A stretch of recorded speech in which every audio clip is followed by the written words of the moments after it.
Comedian Alan Carr, who attended Paul O'Grady's funeral in April, has hit out at some celebs who have come out the woodwork to pay tribute to the Lily Savage star, while claiming to be good friends with him after his death.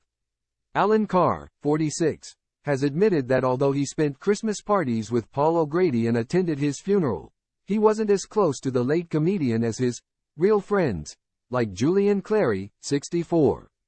While speaking to actress Kathy Burke, 58, on her Where There's a Will, There's a Wake podcast, Alan was keen to set the record straight after becoming frustrated with some of the celebs who have come out the woodwork, claiming to be close to Paul. After Paul's death at the age of 67 on March 28, many celebrities rushed to pay tribute to the Lily Savage star, but Alan spotted that some of them were not real friends. Alan got onto the subject when host Kathy said, "We were talking about the beautifully dearly departed Paul O'Grady,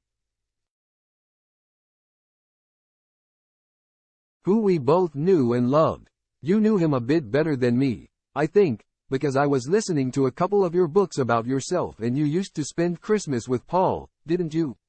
Alan clarified, "Oh no, we had Christmas parties. We always had a Christmas party.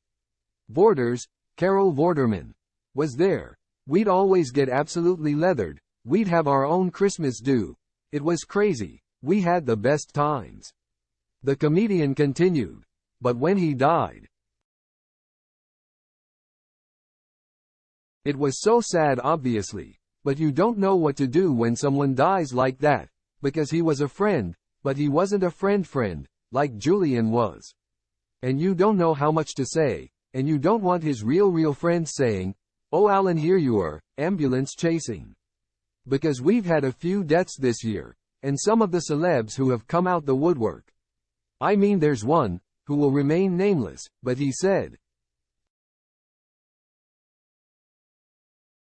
'I knew him so well, what a buddy, and he's got a Getty Images photo on Instagram. That's a sign he's not your real friend, is he? If you have to go on Google Images to find a photo with him, he's probably not the best of friends, is he?' Kathy replied. And the Julian you referred to is lovely Julian Clary, who we both know was a proper best friend of Paul's."